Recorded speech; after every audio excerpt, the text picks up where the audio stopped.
Jack lived in an old house on the outskirts of the city. His life was ordinary, unremarkable. In the evenings, he liked to sit by the window, watching the street, lost in his thoughts. Everything seemed routine and dull until one strange evening when he first noticed the stranger.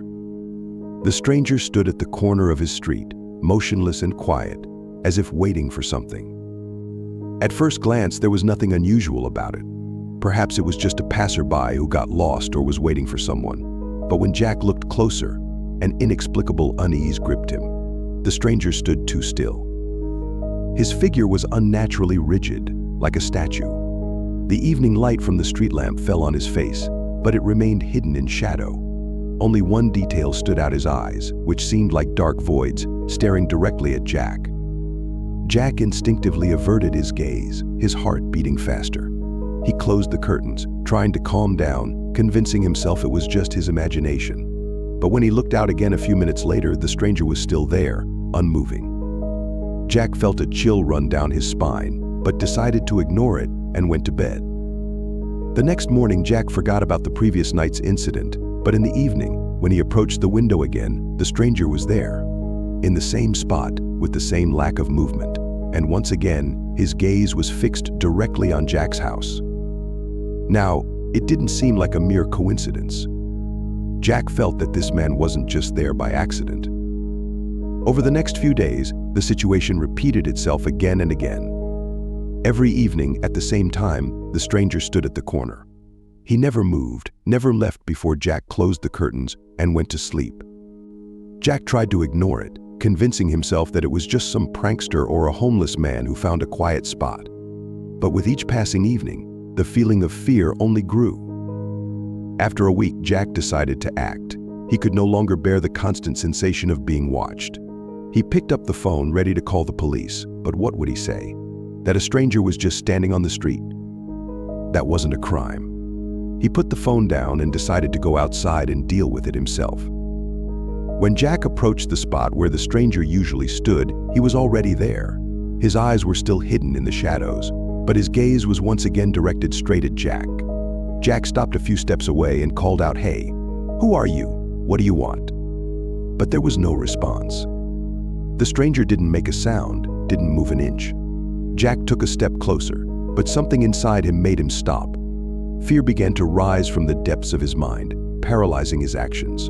The stranger remained silent, and at some point, Jack felt his legs no longer obeyed him. As if an invisible force was holding him in place. With difficulty, overcoming the growing panic, Jack backed away and quickly returned to his house. Back home, Jack couldn't find peace. He glanced out the window again and saw that the stranger was still there, as still as before. But now something had changed. Jack felt it with his entire being. The stranger was no longer just a figure on the street. He had become part of Jack's life, his fear, his nightly nightmares. That night, Jack couldn't sleep. Every rustle, every sound made him jump out of bed and rush to the window. The stranger didn't move, but his presence was becoming more and more tangible. It seemed like he would step through the door at any moment and enter the house. But he didn't move. Jack felt the walls of his own home closing in around him as fear took over his mind. The next day, Jack felt that something had shifted. The stranger wasn't in his usual spot. At first, Jack was relieved, thinking that it was finally over. But in the evening, as the sun began to set and the shadows lengthened, Jack once again approached the window and froze. The stranger was closer. He was on the opposite side of the street, right in front of Jack's house. The same motionless stare, the same black eyes that seemed to suck the life out of him. Jack felt a wave of terror rise inside him. This was no longer just a game of shadows. The stranger was approaching. Jack couldn't understand what was happening. Every night, the stranger came closer and closer to his house, but never moved during the day. It seemed like he was following some incomprehensible rule. At night, his presence was almost palpable, but during the day, he disappeared as if he had never existed. A few days passed, and the stranger was right at Jack's doorstep. Jack could no longer hide his fear. He locked the doors, drew all the windows shut, and checked every room, trying to find a way to stop this approach. But nothing could rid him of the feeling that the stranger was getting closer each day. One night, Jack heard something scratching at the door. It was a quiet but persistent sound, like someone slowly dragging their fingers across the wood. Jack froze in place, unable to move. He knew it was the stranger. He was certain the man was now standing right behind the door. At first, Jack convinced himself it was just his imagination, but the sound continued. The slow, dragging scrape grew louder and louder. Jack approached the door, ready to look through the peephole, but fear made him stop.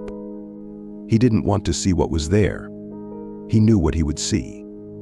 For several minutes, Jack stood by the door, holding his breath, trying to calm down. But as soon as he steeled himself, the sound stopped. Dead silence followed. But this silence was even more terrifying. It pressed on his consciousness, making him feel like something was about to happen. Suddenly, Jack heard footsteps outside the window. They were barely audible, but carried something ominous. The footsteps were coming closer, slowly, with each step heightening the atmosphere of dread. Jack rushed to the window but didn't dare look out. He knew the stranger was now very close. That night, Jack didn't sleep. He sat by the door, listening to every sound, trying to figure out what to do next. His thoughts were in chaos, but one thing was clear: the stranger wouldn't stop until he entered the house. Jack felt that his days of peace were numbered. The next evening, everything repeated, but now the stranger was standing right by the window. His face was still hidden in shadow, but Jack could see his silhouette gently swaying in the wind. Fear paralyzed him. He could no longer think rationally. He knew something terrible would happen if the stranger entered the house. Jack locked all the doors and windows again, checked the locks several times, but it didn't help him feel safe. He knew that if the stranger wanted to, he would enter the house, and nothing could stop him. The fear became unbearable, and Jack decided he had to do something. He remembered an old priest living nearby, who was rumored to have dealt with similar cases.